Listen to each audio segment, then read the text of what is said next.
ঘুম থেকে উঠেই দেখি বাইরে ঝুমঝুম বৃষ্টি হচ্ছে, আর এই বৃষ্টিতে তো খিচুড়ি ভুনা খাইতে ভীষণ মন চাই। তো কী অবস্থা, সবাই কেমন আছেন? আশা করি সবাই ভালো আছেন। আলহামদুলিল্লাহ আমিও ভালো আছি।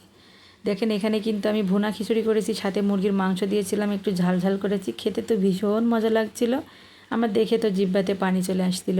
আমি কিন্তু একটা খুন্তিতে উঠাই নিয়েছি, নিয়ে দেখেন একটু খাওয়া শুরু করে দিয়েছি। খেতে গিয়ে কিন্তু আমার মুখটা পুড়েও গেছিলো, একটু গরম ছিল, ধোঁয়া উঠছিল দেখেন। তো যাই হোক, শেষমেশ কিন্তু আমার খাবার কমপ্লিট হয়ে গেছে। আমি প্লেটে বেড়ে নিচ্ছি, নিয়ে আমি আমার মতো খাচ্ছি। তার জন্য সবাই বলে আমাদের না দিয়ে তোমার আম্মু একাই খেয়ে নিচ্ছে। যে যা বলে বলুক, খাওয়ার সময় কারোর দেখার সময় নেই। আমার প্রচুর ক্ষুধা লেগে গেছিলো। ছোটো মেয়েটাকে খাইতে বললাম, সে খাইতে বসলো না, এখন ফ্যাল করে তাকায় আছে। থাকুক গিয়া, নিজে খেয়ে 14 গোষ্ঠীর নাম। অনেক মজার ছিল, একটু গরম ছিল, আর গরম গরম খিচুড়ি খাইতে কিন্তু ভীষণ ভালো লাগে। তো আমার পেজে যদি আপনি নতুন হয়ে থাকেন, অবশ্যই পেজটি ফলো দিতে ভুলবেন না। আমার ভিডিওটা যারা দেখেন তাদেরকে অসংখ্য ধন্যবাদ। প্রবাসী ভাই ও বোনদের জন্য অপরন্ত ভালোবাসা রইল। ইউটিউব থেকে দেখে থাকলে একটা সাবস্ক্রাইব করতে ভুলবেন না। আজকের ভিডিও পর্যন্তই, নেক্সট কোনো ভিডিওতে দেখা হবে। ধন্যবাদ।